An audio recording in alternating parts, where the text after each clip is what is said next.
Amen. Ce matin, c'est vraiment un privilège pour moi de vous apporter ce message qui me tenait particulièrement à cœur. Ça fait, vous savez, quand on prépare une série, on sait qu'il y a des sujets qu'on veut adresser, il y a des sujets qu'on veut apporter. Et c'est parfois difficile d'être avec des sujets.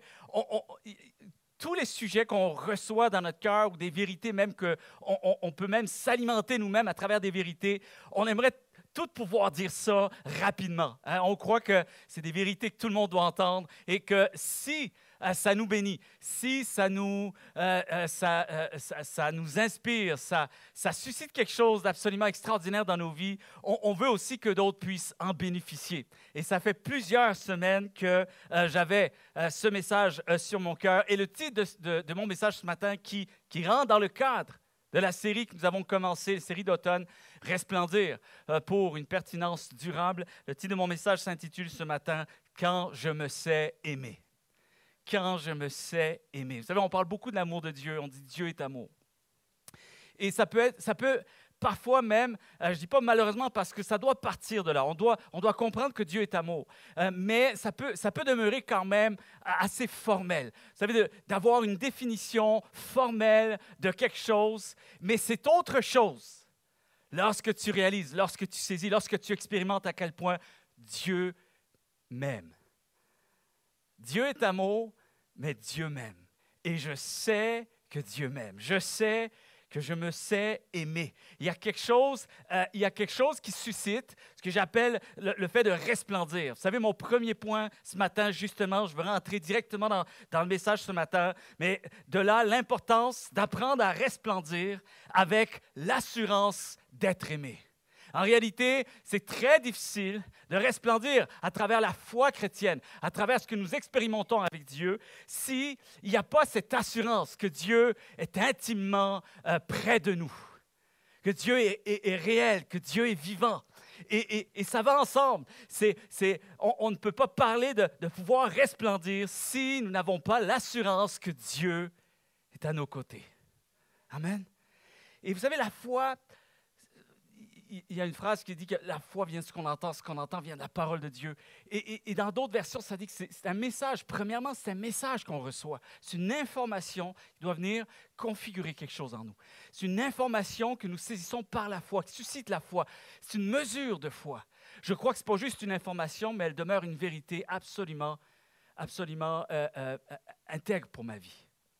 Et à partir de là, c'est là que la foi prend tout son sens. Elle prend naissance. La foi prend naissance parce que j'ai entendu une vérité et cette vérité, je la crois véritable. Je la crois vraie. La foi vient de ce qu'on entend. Et lorsque j'entends que Dieu est amour et que j'ai saisi pleinement à quel point Dieu m'aimait de manière incroyable, un amour absolument fascinant, c'est là que la foi commence à émerger et la foi produit quelque chose d'absolument extraordinaire. Et dans Galates, chapitre 4, au verset 6 et 7, vous savez, c'est l'apôtre Paul qui va écrire aux chrétiens de Galates et il va parler de ceci. Il va dire, oui, vous êtes vraiment ses enfants. Je ne sais pas si vous saisissez à travers les phrases qu'on va lire, mais il y a une insistance. C'est comme si Paul ressent le besoin de vraiment insister sur quelque chose parce que parfois les circonstances de la vie peuvent nous amener dans un état de confusion. Et la seule façon de pouvoir continuer, tenir ferme, persévérer dans la foi, c'est de garder ce que nous avons toujours su, ce que nous avons reçu, ce que nous avons cru. Et il faut continuer à le croire. Alors parfois, il y a une insistance. Oui, vous êtes vraiment ses enfants.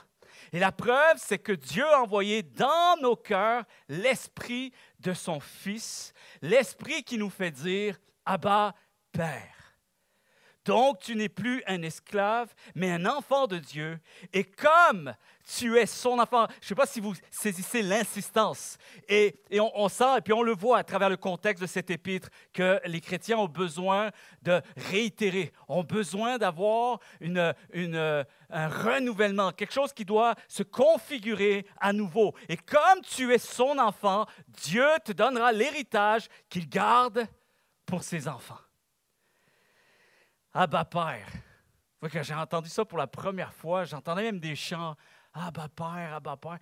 Je chantais, je ne sais même pas ce que je chantais. Je ne sais même pas ce que ça voulait dire. Je voyais la joie des autres, je me dis, ça doit être bon. On va le chanter. Je ne sais même pas, j'ai aucune idée de ce que je suis en train de dire, mais je vais le dire. Et lorsqu'on étudie un peu Abba Père, c'est très simple quand même, mais c'est un mot qui souligne toute la liberté et surtout la dignité. Vous savez, Dieu nous a rendu dignité, chers amis. La liberté, la dignité qu'implique ce statut justement d'enfant de Dieu et nous conférant une nouvelle identité et surtout un accès direct à Dieu en tant que Père. Maintenant, Abba va plus loin. Hier, c'est drôle parce qu'on jouait, on faisait des jeux de société avec ma fille et mon épouse, ma grande fille, et on écoutait de la musique, un peu de la musique, même un peu rétro et tout ça. Bref, puis maintenant, il y a le groupe Abba qui est arrivé.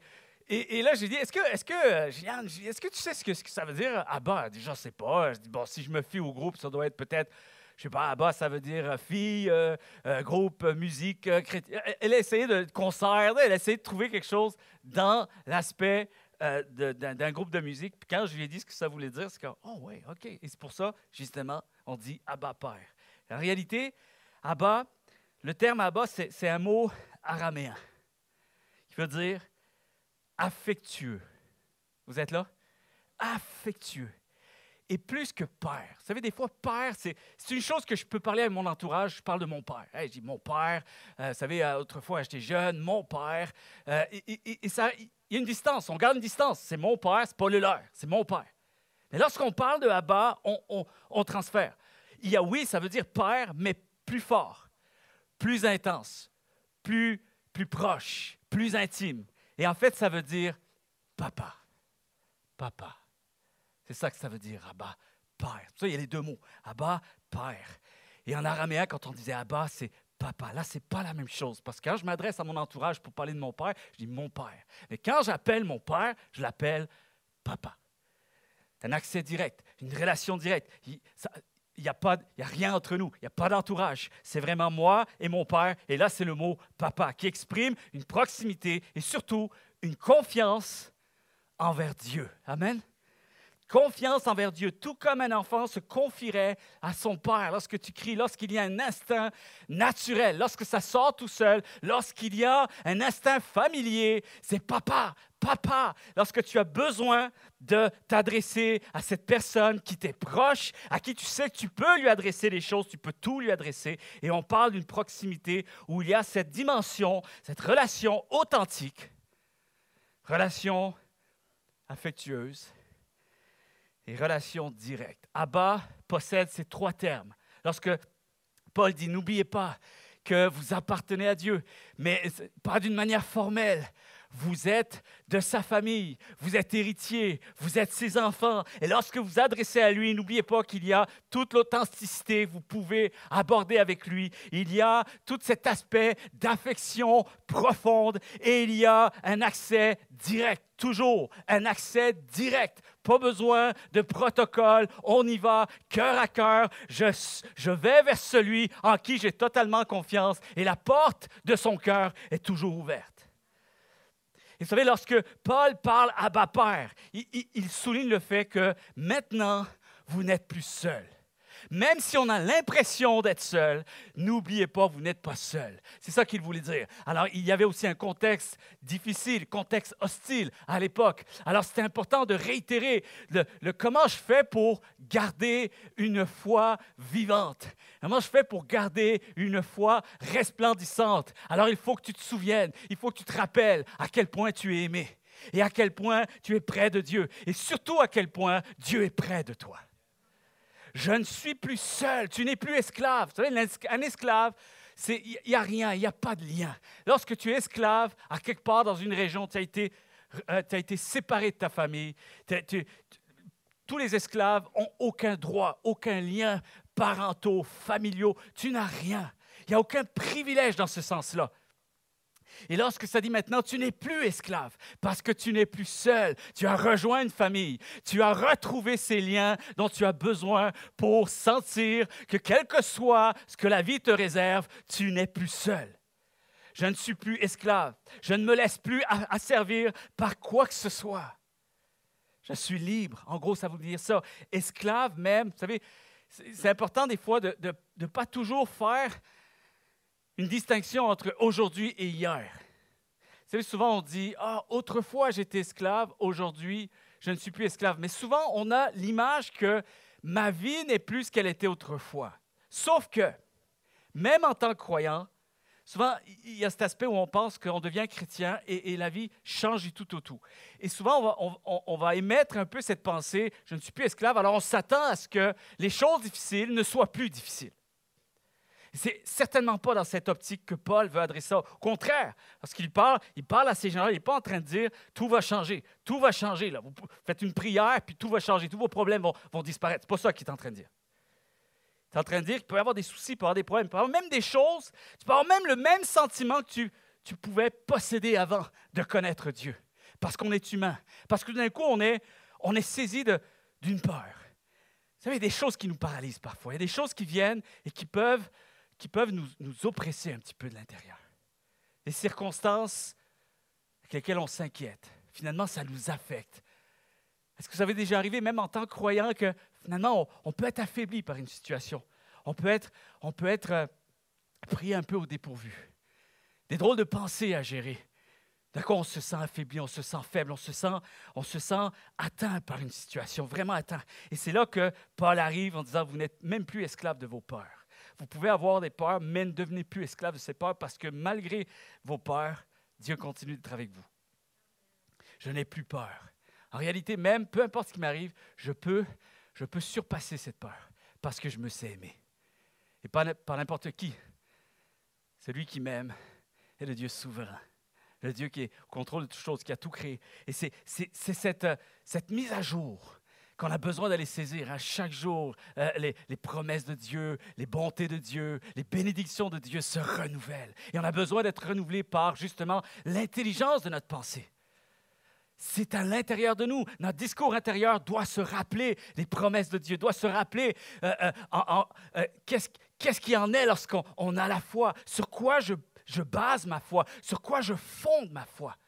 Pas sur des circonstances, pas sur des émotions, mais sur une vérité, sur quelque chose que je sais aujourd'hui. Et la chose qui doit demeurer, chers amis, en tant que croyants, c'est de se savoir aimer de Dieu. Par-dessus tout, quoi qu'il arrive. Je ne suis plus défini par mon passé, par mes impossibilités. Et aussi, il y a tout cet aspect, là, parfois on se sentir écrasé par le regret. Et moi, je dis, quel que soit le passé, tu as accès à Dieu aujourd'hui. Tu as cette invitation qui peut retentir dans ton cœur aujourd'hui. Elle est aussi accessible que n'importe quelle autre personne qui t'entoure. Et on a besoin de saisir l'invitation de Dieu. Mais même encore des regrets actuels, malgré tout ce que je sais, malgré tout ce que je sais aussi qu'il faut que j'apprenne à vivre. Paul va dire, je fais encore ces choses que je ne voudrais pas faire. Et je ne fais pas ces choses que je voudrais faire. Et il a cette dualité à l'intérieur. Et malgré tout, ce qui va calmer la tempête à l'intérieur de moi, c'est de me rappeler que je suis aimé de Dieu. Malgré tout. Je ne suis plus esclave, ne me laisse plus écraser par le regret, les échecs du passé, même les échecs d'aujourd'hui, les impossibilités, tout ce qui m'insécurise, tout ce que je n'ai pas encore. Tout ce qui me semble si insuffisant, si limitant. Et je ne me laisse plus paralyser par l'adversité de la vie parce que je ne suis plus orphelin, parce que je ne suis plus seul, parce que je ne suis plus perdu. Je ne suis plus errant, je ne suis plus dépourvu. Je ne manquerai de rien. Je n'ai plus à redouter le pire. Pourquoi? Parce que je peux déclarer exactement ce que David a déclaré dans un de ses psaumes quand il dira « Aujourd'hui, je peux affirmer que le bonheur et la grâce m'accompagneront tous les jours de ma vie. » Tous les jours de ma vie. Et c'est pour ça que Paul va dire aussi à d'autres groupes de chrétiens en Corinthe, dans 2 Corinthiens chapitre 5, verset 17, il dit « Les choses anciennes sont passées, voici, toutes choses sont devenues nouvelles. » Et souvent, on va encore une fois faire l'erreur de penser que c'est les circonstances qui doivent changer. Et quand les circonstances, même en tant que chrétien, sont douloureuses à vivre, c'est là que les gens deviennent confus. Mais pourtant, je pensais qu'avec Dieu, ça c'était les choses sans Dieu. Ça c'était la vie sans Dieu, mais je pensais qu'avec Dieu, la vie ne serait pas ainsi. Et c'est pas du tout dans cette optique que Paul est en train de déclarer que les choses anciennes sont passées, voici toutes choses sont devenues nouvelles. C'est encore ce qui se passe à l'intérieur, c'est le discours intérieur. C'est ce que je crois aujourd'hui, ce que je ne croyais pas avant. Et avant, je pensais que j'étais seul. Aujourd'hui, je sais que je ne suis plus seul. Les choses anciennes sont passées. Voici, toutes choses sont devenues nouvelles. Tu peux même vivre des circonstances très similaires à ce que tu as vécu avant même de connaître la foi, mais cette fois-ci, tu ne les vis pas de la même façon. Parce que ce qui a été intégré, ce qui a été installé, ce qui a été configuré en toi change tout. La vision a changé. Avant, je ne me savais pas aimer. Même si Dieu m'aimait, je ne le savais pas. Aujourd'hui, je sais que Dieu est amour et je sais que je suis aimé. Cette fois-ci, ça change tout. Dorénavant, je pense en mode bénédiction. Je vais penser en mode famille. Je ne suis plus seul. J'ai une famille et j'ai aussi les ressources de Dieu. J'ai le cœur de Dieu avec moi. Alors, je peux même marcher avec reconnaissance, avec paix, avec patience, avec courage, avec persévérance. Et je peux aussi marcher avec un espoir. Je suis aimé. Je suis chéri si tendrement. Parfois, c'est difficile. Plus c'est difficile, dites-vous, que Dieu vous chérit si tendrement. Tellement près, tellement proche de vous. Je suis accompagné, je suis écouté, je suis compris lorsque je prie, lorsque je crie à Dieu. Il m'entend, il me comprend, il va répondre. Je crois qu'il est à mes côtés. Je suis nourri et enrichi par le cœur de Dieu, par sa grâce. Je suis consolé, je suis fortifié, je suis équipé pour ce qui m'arrive. Je suis équipé pour la suite. Je vais lui faire confiance, Dieu est fidèle. Quelqu'un devrait dire Amen.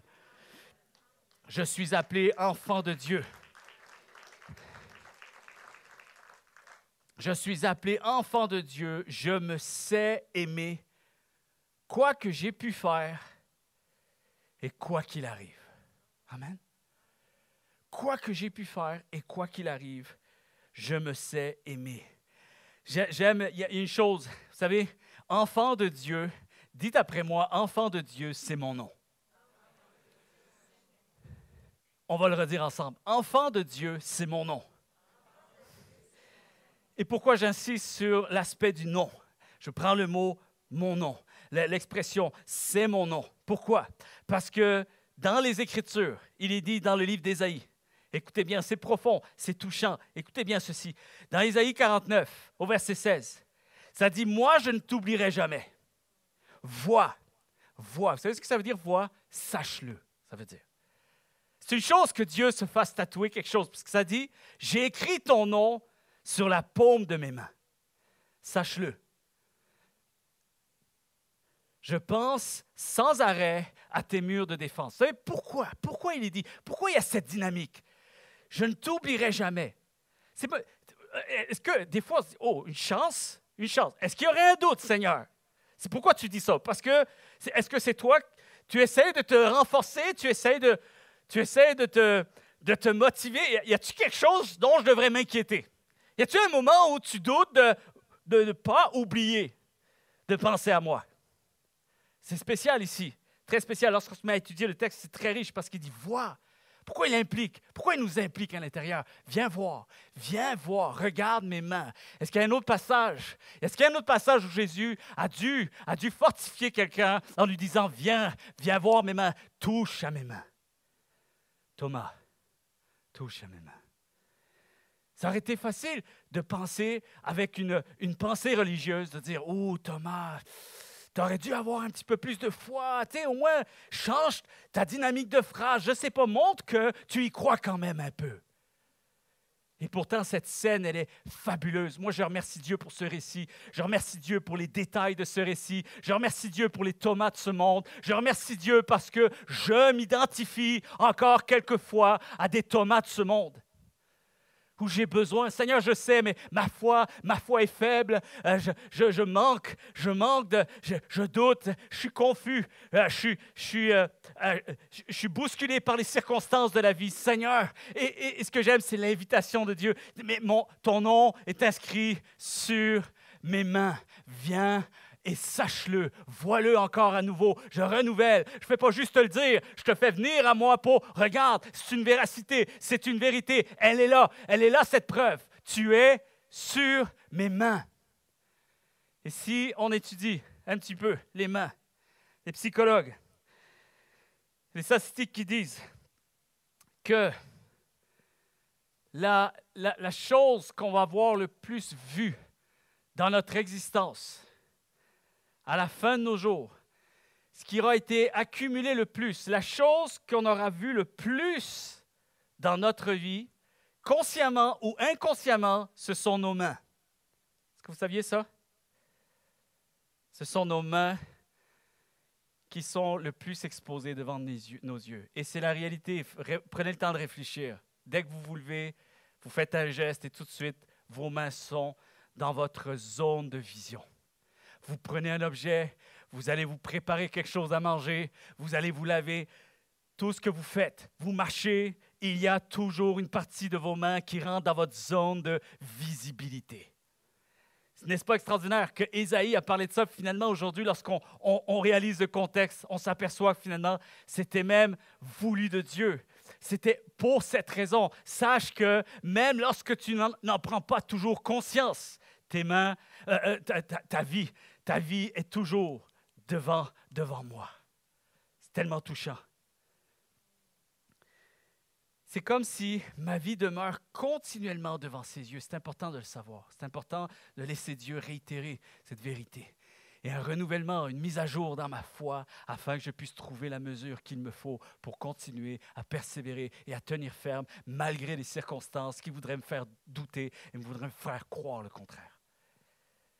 Même quand mes pensées sont occupées à d'autres choses, les miennes, là je parle, les miennes, quand mes pensées sont occupées à d'autres choses, Dieu, lui, demeure toujours préoccupé pour moi. C'est-à-dire que moi, je suis toujours dans sa zone de vision, zone de visibilité.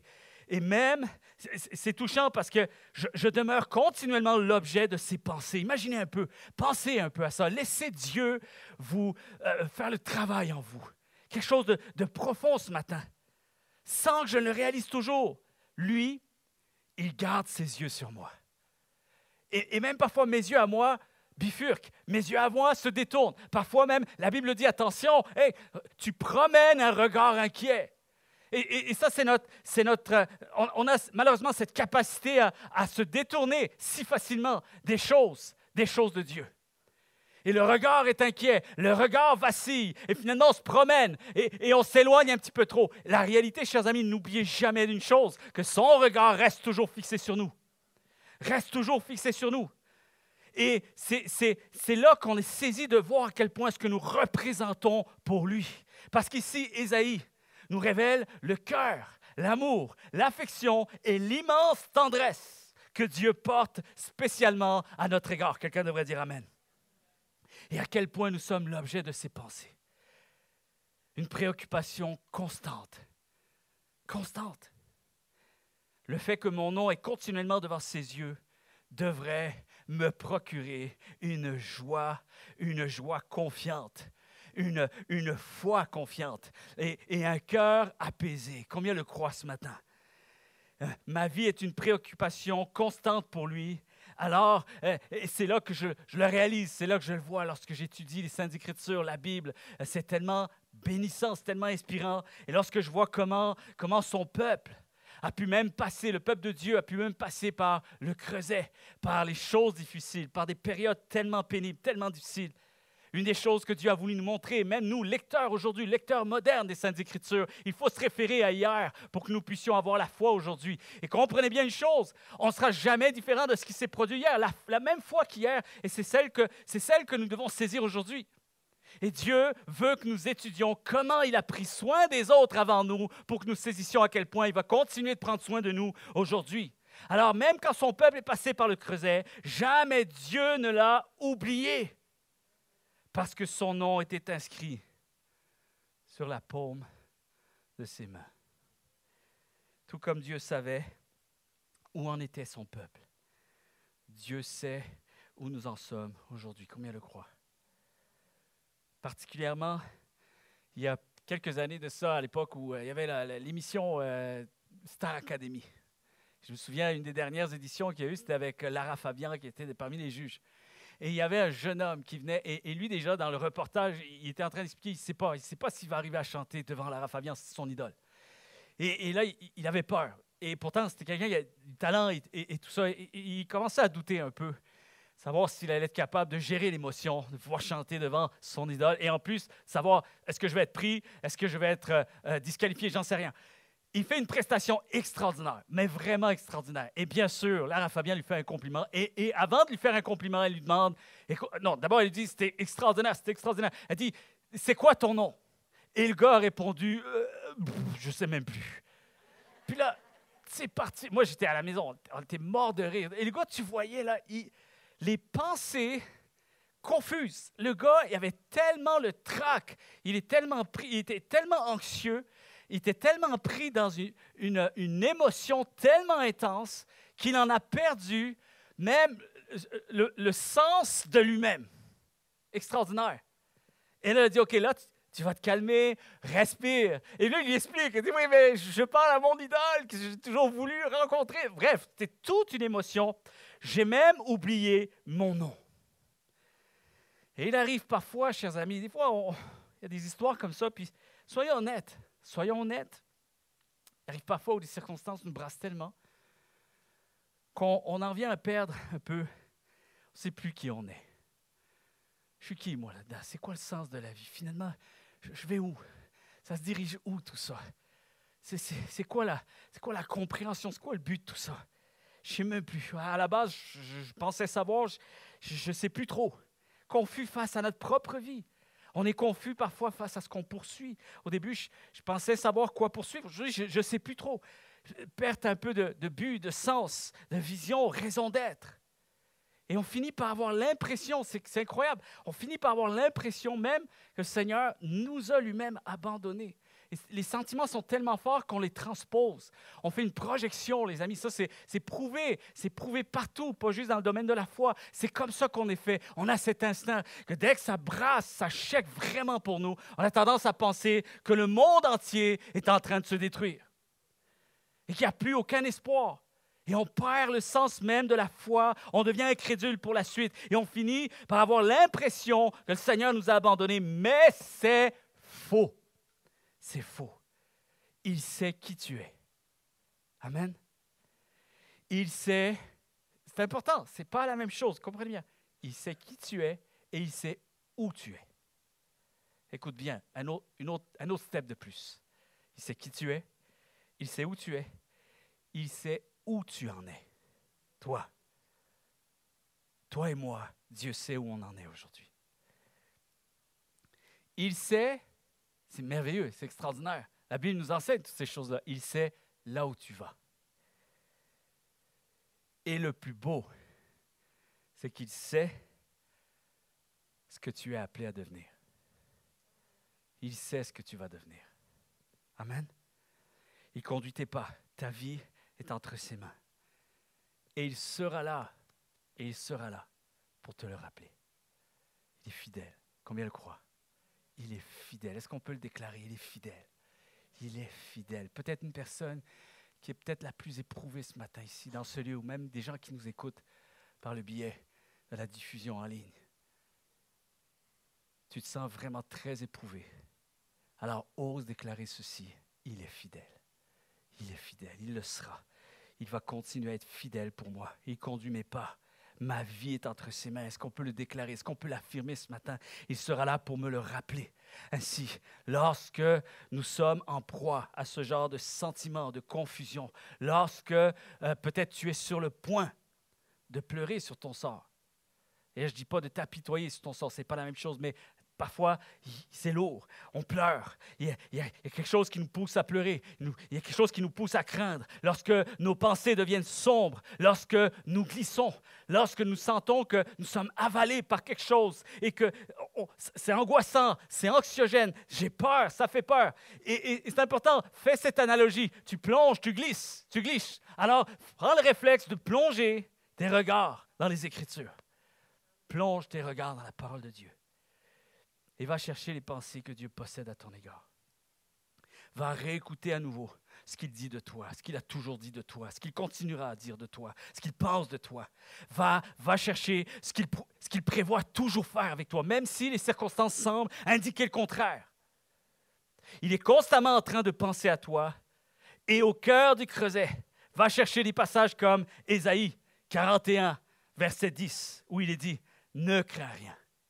Car je suis avec toi, ne promène pas de regard inquiet, car je suis ton Dieu, je te fortifie, je viens à ton secours, je te relève de ma droite triomphante. » Amen. Un jour, j'ai vu un t-shirt, j'ai vu un chandail où c'était marqué dessus, « Si ton Dieu est mort, essaye le mien, il est ressuscité. » Si ton Dieu est mort, essaye le mien, il est ressuscité. Le mien, mon Dieu à moi, il répond quand on fait appel à lui. Mon Dieu à moi, il tient les promesses qu'il déclare sur notre vie. Il me garde, il nous conduit et on resplendit parce que je sais qui est mon Dieu. Quelqu'un devrait dire Amen. Très rapidement, je vous mets 7 promesses de Dieu. C'est gratuit, c'est pour le même prix. Je vous donne ça, c'est pour moi. OK? 7 promesses de Dieu. À garder précieusement. Il n'y a pas que 7 promesses dans la parole de Dieu, mais j'aime bien faire l'analogie. Vous savez, le jeu de société, le jeu des 7 familles. Vous connaissez ça? Alors, dans chaque famille, il y a le grand-père, la grand-mère, les parents, les enfants, les petits-enfants. Et c'est un peu comme ça. Et vous allez voir qu'il y a plein de promesses dans les Saintes Écritures. Mais si seulement vous pouviez garder, au moins les mémoriser, gardez ça précieusement au plus profond de vous, quel que soit ce qui vous arrive. Il y a 7 promesses que Dieu déclare pour chacun d'entre nous. Et la première est celle-ci, « Je serai avec toi ». Quelqu'un devrait dire Amen. « Je serai avec toi ». La deuxième, « Je te protégerai ». 3, « Je serai ta force ». 4, « Je te répondrai ». 5, « Je pourvoirai à tes besoins ». 6, « Je te donnerai la paix, mais pas n'importe quelle paix, ma paix ». Et 7, « Je t'aimerai toujours ». Je t'aimerai toujours. Bon, ça méritait quelque chose d'un petit peu plus vivant que ça. Alors, je vous laisse encore la chance de vous rattraper. Un texte qui m'a tellement enrichi. Je fais des dévotions, des fois, je tombe sur des textes, des lectures du jour. Alors, je lis un plan, une pensée du jour. Et cette pensée disait, il n'y a pas si longtemps, ça m'a touché, ça dit « Chaque jour est un nouveau départ ». Et la bonne nouvelle, c'est qu'il n'est jamais trop tard pour bien faire.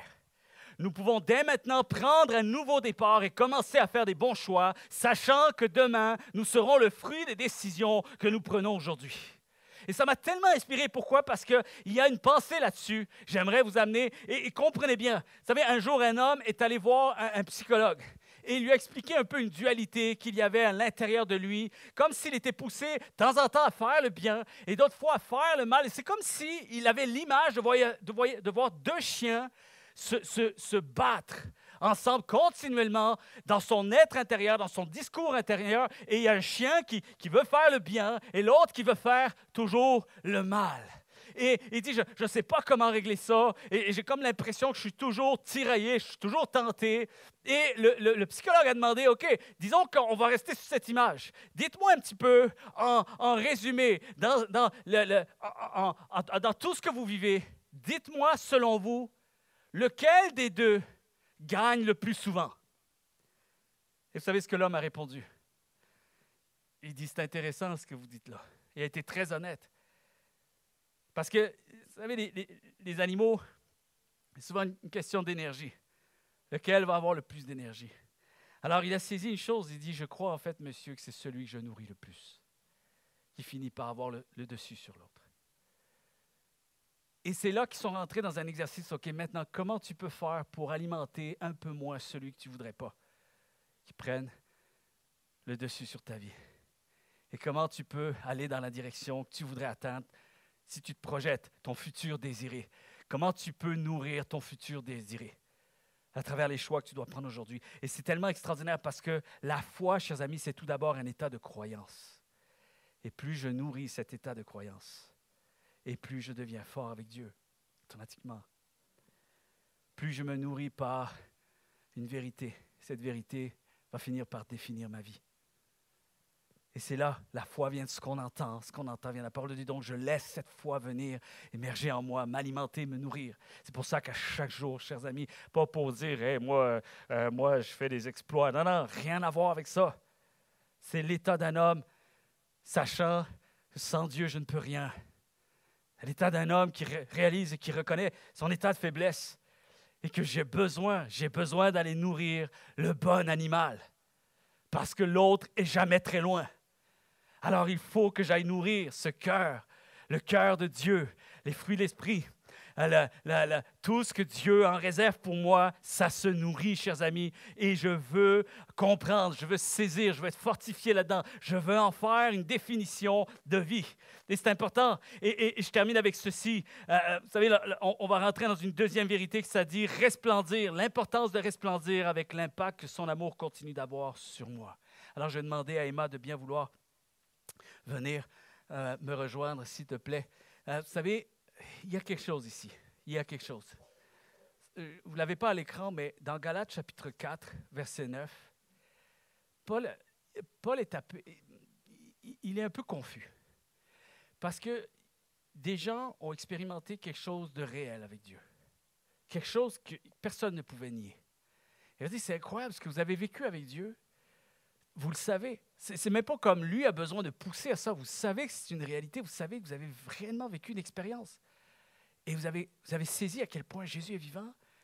La foi est une réalité. Vous avez embrassé la foi et vous êtes sortis justement de toute cette vie où on essaye de mériter la faveur de Dieu. Et Paul essaie d'expliquer, mais comment se fait-il que vous soyez aussi rapidement, aussi vite revenus dans ça? Et parfois, Paul aussi, dans d'autres épîtres, il a fallu qu'il dise, je pense dans 1 Corinthiens chapitre 4, ça dit, qu'as-tu que tu n'aies reçu? Il est toujours constamment à devoir faire une mise à jour continuellement. Guys, c'est une grâce. Vous n'avez pas triomphé parce que vous étiez sans Dieu. Vous avez triomphé parce que Dieu était avec vous et vous avez choisi d'aller vers Dieu.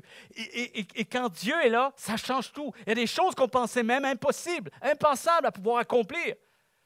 Parce que tu fais la différence, tu fais la distinction. Si j'étais allé dans cette direction avec mes propres forces, je n'aurais jamais eu cette trajectoire-là, je n'aurais jamais eu cette destination-là, c'est certain. Alors, et tout d'un coup, comment se fait-il que maintenant vous prenez pour que finalement c'est vous qui avez fait la différence? Écoutez-moi, pendant qu'on commence à rentrer dans un temps avec Dieu. Matthieu 11, 29 dit, « Je suis doux et humble de cœur, et vous trouverez du repos pour vos âmes. » Doux et humble de cœur. Vous savez ce que veut dire ici le mot humble? Il n'apparaît pas beaucoup de fois dans les Saintes Écritures. Pourquoi? Pourquoi, selon vous, ce mot-là ne peut pas revenir très souvent de la part des autres? Parce que c'est Jésus qui dit de lui-même qu'il est humble. Et il n'y a que lui qui est capable de pouvoir le partager aussi bien. Et personne ne pourra atteindre son humilité. Nous avons à tendre vers l'humilité. Mais notre définition restera toujours bien en dessous de ce que Dieu incarne en termes d'humilité. Et là, c'est Jésus qui parle de lui-même. Je suis doux et humble de cœur. Et alors que vous allez comprendre, vous allez saisir à quel point je suis doux et humble de cœur, alors vous trouverez du repos pour vos âmes. Combien croient qu'on ne peut pas resplendir sans le repos de notre âme? Si on essaie de resplendir en dehors du repos de notre âme, c'est qu'on surjoue quelque chose, chers amis. Ça ne devient plus, peut-être en apparence, ça sonne de la resplendissance, mais nous savons que ce n'est ni plus ni moins que de la religiosité.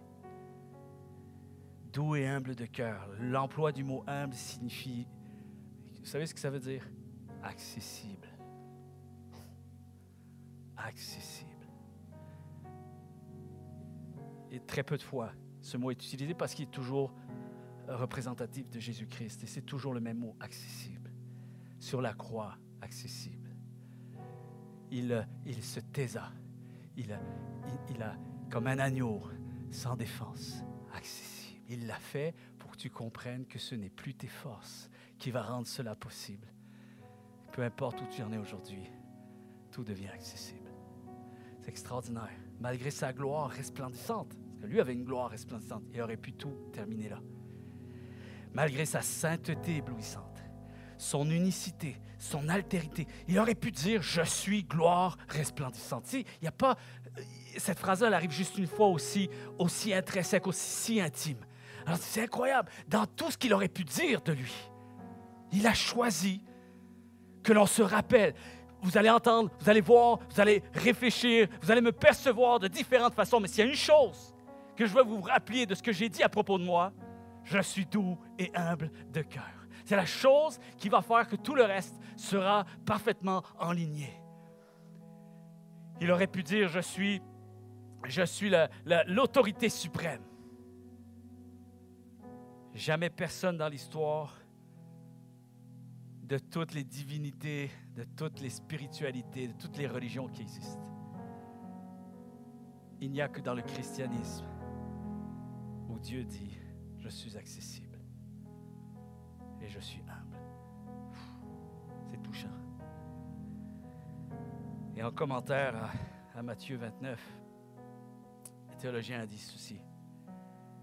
Sa vie n'a laissé empreinte plus profonde sur le cœur de ses disciples que celle de son comportement humble et noble. C'est ce qui fait que les disciples, incroyable, on les voit plus arrêter. Lorsque Jésus est mort et ressuscité, c'était fini. Il n'y a plus d'arrêt. On sait qu'on peut avancer maintenant. Parce que si on était pour être disqualifié par quoi que ce soit qui venait de nous, ça serait fait depuis longtemps. Sachant qu'il n'avait pas encore la révélation qu'il était Dieu. C'est seulement que lorsqu'il est ressuscité qu'ils ont compris qu'ils ont habité 3 ans avec le Fils de Dieu. Là, c'est une autre histoire maintenant. Alors les disciples se sont rappelés. Peut-être même un peu, tu te sens un peu mal. Parce que là, tu te dis, mais moi, je pensais que c'était quelqu'un juste ordinaire. C'est juste un homme. Mais il nous a vu dire des choses que je regrette qu'il ait entendu que je l'ai dit. Il nous a vu avoir des drôles de comportements. Il nous a vu ne pas être toujours au top. Il nous a vu avoir peur et il nous a même surpris être indifférents. J'imagine la scène où ils se sont endormis. Après coup, ils ont dû se dire, ouais, là, c'était pas fort. Jésus priait, il demandait, priez avec moi. Je suis affaibli, j'ai besoin de vous prier. Non, nous, on va dormir. Et quand tout a fait le tour de leur faiblesse, quand on a bien pris le temps, OK, je sais qui vous êtes. Je sais qui vous êtes. C'est pas seulement je suis enfant de Dieu, mais je sais aussi ce que tu es si je ne serais pas avec toi. Vous êtes là? Et c'est là que les disciples ont dit, si on n'a pas été disqualifiés hier, c'est certainement pas aujourd'hui qu'on va l'être. Il a été beaucoup plus humble que nous. Et son humilité a rendu tout cela possible. Alors il est accessible, il l'a été dans les pires moments, il le sera. S'il a été hier, il le sera pour toujours. Et c'est ça que la foi a besoin de retrouver dans nos vies. Amen. C'est ça qu'on a besoin de revivre lorsqu'on vient des temps de prière. Soyons honnêtes, ne cachons rien. Je vais terminer avec une histoire, la légende du roi Arthur. Il y a une légende qui dit, je ne sais pas si c'est vrai, alors je vous dis, c'est une légende, OK? Partez pas en fou avec ça.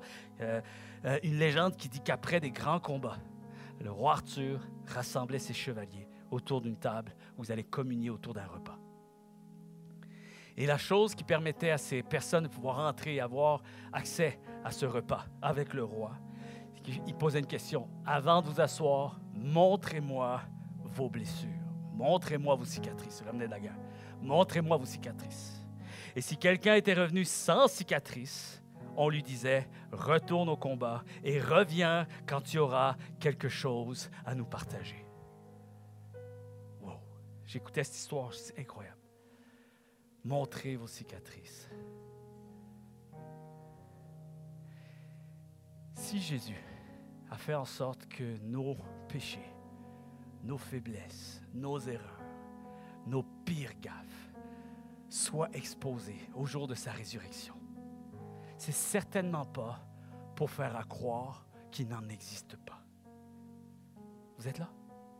C'est pour ça que Paul disait, mais c'est pas logique. Si tu as saisi la grâce de Dieu, c'est parce que tu as dû faire face à tes propres faiblesses et que tu as fléchi le genou et que tu as compris que sans lui, tu ne pouvais pas te relever. Sans lui, il n'y avait pas de salut possible. Alors pourquoi maintenant que cette expérience a été vécue, a été gratifiante pour toi, pourquoi lorsque tu es en présence des autres, tu fais à croire le contraire? Tu fais à croire qu'il faut encore avoir des conditions pour mériter être à la table de Jésus. Vous êtes là? Est-ce que vous êtes là ce matin? Si en tant que pasteur, prédicateur, conférencier, discoureur, nommez-moi comme vous voulez, OK? Peu importe comment vous trouvez que c'est.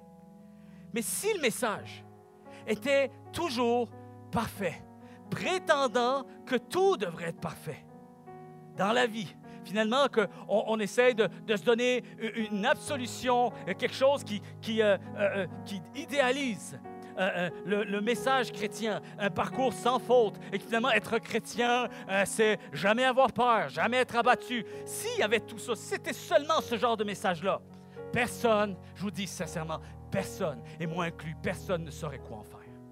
Personne. Personne. Parce que la chose qui nous unit le plus, qui nous unit le plus ensemble,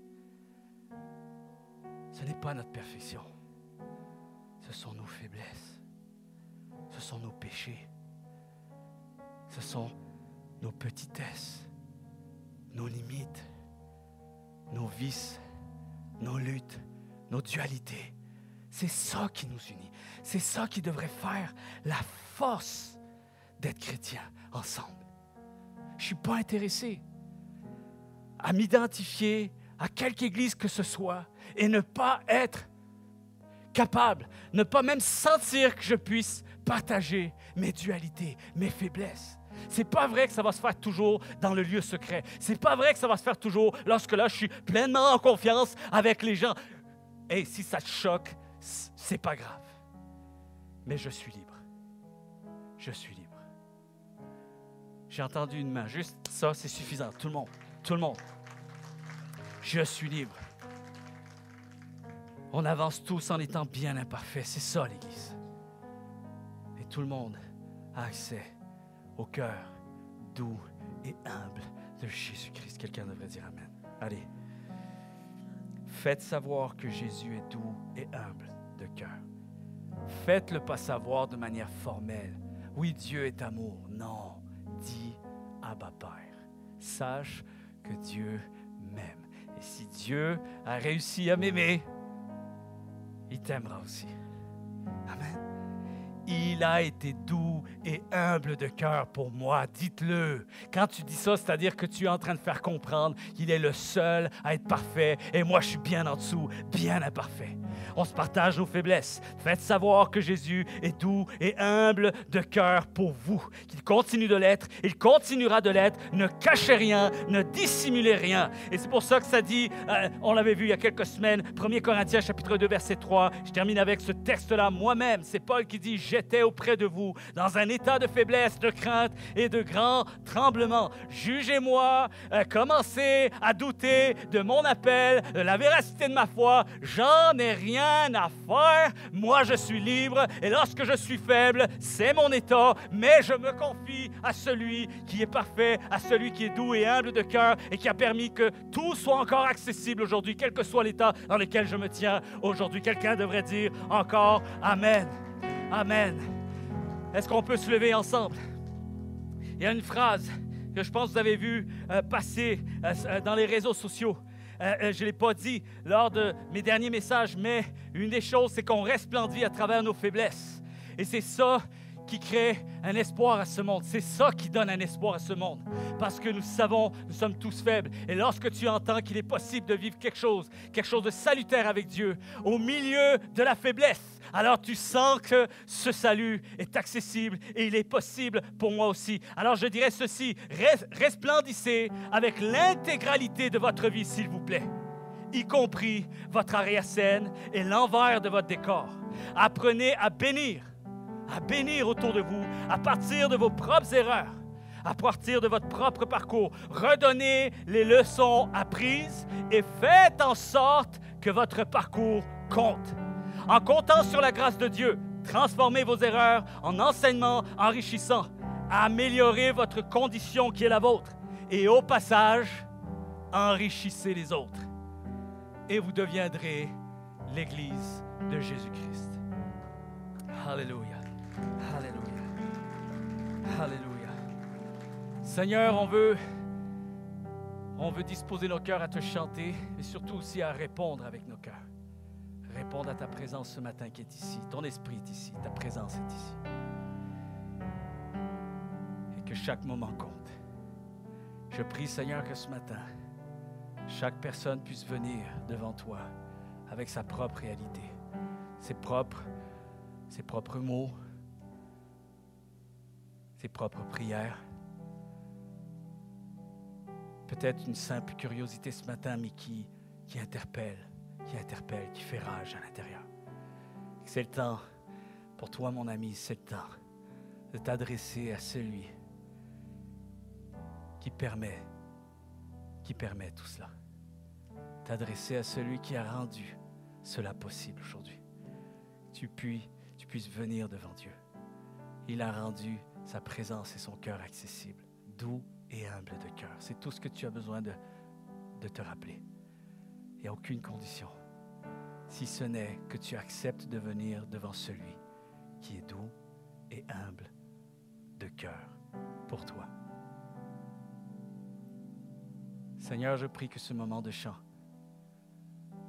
puisse prolonger l'impact que tu as mis dans nos cœurs à l'écoute de ce message et que maintenant, Seigneur, ce message puisse venir se consolider avec ta présence pour en faire un témoignage vivant, quelque chose qui va changer, une transformation, un impact, une bénédiction, une réponse, une direction, quelque chose qui va venir nous fortifier, qui va nous redonner espoir, nous redonner une vision, une direction, dans le précieux nom de Jésus.